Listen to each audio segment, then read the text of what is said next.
Vasco e Santos ao vivo na Globo, às 4h.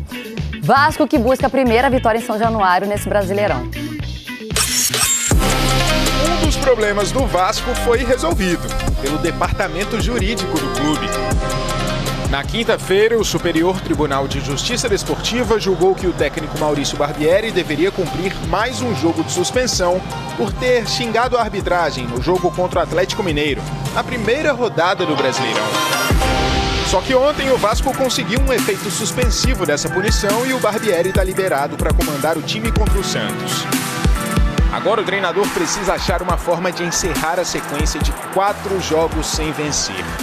É importante lembrar que o Palmeiras só perdeu 2 pontos no campeonato, foi pro Vasco. O Fluminense não conseguiu passar pelo Vasco. A gente conseguiu ganhar do Atlético Mineiro, que é uma grande equipe, então acho que foi uma sequência difícil. Na volta ao Rio de Janeiro, o volante Andrei se juntou à seleção sub-20 que vai disputar o Mundial da categoria.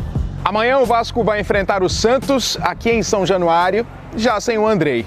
E dependendo da campanha do Brasil no Mundial Sub-20, ele pode desfalcar o time em até 5 partidas do Campeonato Brasileiro.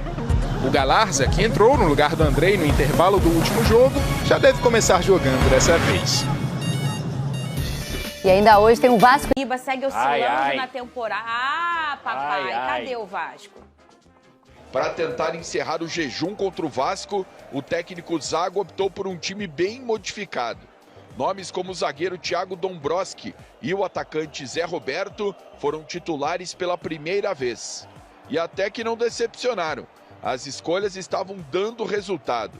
Ainda mais depois que Zé Roberto bateu o rasteiro e fez 1-0. As chances para ampliar, o Coxa não aproveitou. Nem com Bosquilha, nem com Potker. No contra-ataque, cruzamento na área. Natanael falhou e Eric Marcos empatou. Decepção total no Couto Pereira.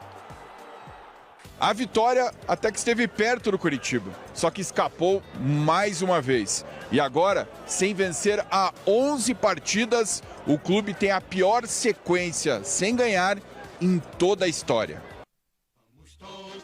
Lucas Pedrosa, que nota você daria pro Vasco? Eu vou com o Theo, depois eu volto pra você. A nota pro resultado é uma nota 6. Pro desempenho, a nota 3. Theo, o Venê trouxe um número do Curitiba ontem, que não vencia desde fevereiro, não era? Acho que foi desde isso. fevereiro, o Vasco, a gente tá falando aqui, Theo José, ele só está nessa competição. Ele não tem outra competição. Então, o foco total do Vasco é no Brasileiro. A gente também falou que o vascaíno precisa confiar no processo para não pedir paciência, porque a SAF, de fato, está acontecendo essa temporada. O Vasco está trocando pneu com o carro andando. Mas, mesmo assim, não dá para sofrer desse jeito quando o time não propõe jogo, que é o que tem acontecido, né, Theo? Eu gosto muito do Barbieri. Eu gosto muito. É um treinador que precisa de tempo para trabalhar, mas eu já esperava um Vasco com uma evolução maior. O resultado de ontem foi muito ruim, não foi um bom resultado. Eu não vi um bom jogo do Vasco contra o Fluminense. Aí eu falei assim, mas empatou com o Fluminense 1-1. Só que o Vasco, como vocês falaram, um time que ficou atrás o tempo inteiro. O Vasco é grande para ficar sofrendo 90 minutos. 90 não, 89, porque teve o primeiro minuto que fez o gol e teve alegria e depois só recebeu pressão do Fluminense. E o time do Curitiba, juntamente com o Goiás, juntamente com o Cuiabá, de repente com o Red Bull Bragantino, são times que vão lutar para não cair. Então, quando você enfrenta esses times, você quer algo mais, você precisa vencer. Mas foi lá no Couto Pereira, não importa. O time do Curitiba está aí, 11 jogos sem vencer. Quando você está 11 jogos sem vencer, você tem que ir lá e colocar mais terra em cima do seu adversário. O Vasco começa a ligar uma luz amarela, mas eu confio no Barbieri ainda. Pedrosa, confia? Também. Você sempre fala isso aqui, né? Que ele precisa ter tempo para trabalhar, né? Se o torcedor do Vasco está esperando de mim fazer campanha para demitir treinador com 5 rodadas de Campeonato Brasileiro, esquece, você está procurando isso no lugar errado. Eu não estou aqui para isso. Eu acho que o Vasco vem de um processo muito grande de contratações, de saídas, de um novo treinador, de um novo modelo de trabalho. Tudo isso eu entendo e vou frisar o tempo inteiro. Se trocar de técnico fosse interessante pro Vasco, que deve ser o time top 3 do país que mais trocou de técnico no século, o time não tinha caído 4 vezes e ficado uma na Série B. Então a gente tem que separar o desempenho do resultado. O resultado, na minha opinião, você empatar fora de casa é um ponto positivo. O desempenho do Vasco, não. O desempenho é ruim, um primeiro tempo terrível, um segundo tempo também, onde o Vasco praticamente teve a bola porque o Coritiba sentou na sua vantagem, e aí a gente pode comentar mais isso daqui a pouco. A gente vai comentar, sim. Lucas Pedrosa ainda vai desabafar com a gente, né, Vene Casagrande? Porque eu vi que o amigo tá precisando. Ele precisa abrir Ele o coração. vai conversar com a gente ainda. Mas antes, vamos liberar o Theo José, porque agora ele vai gravar o podcast dele, que é maravilhoso. E que a gente... Qual é o nome? A gente...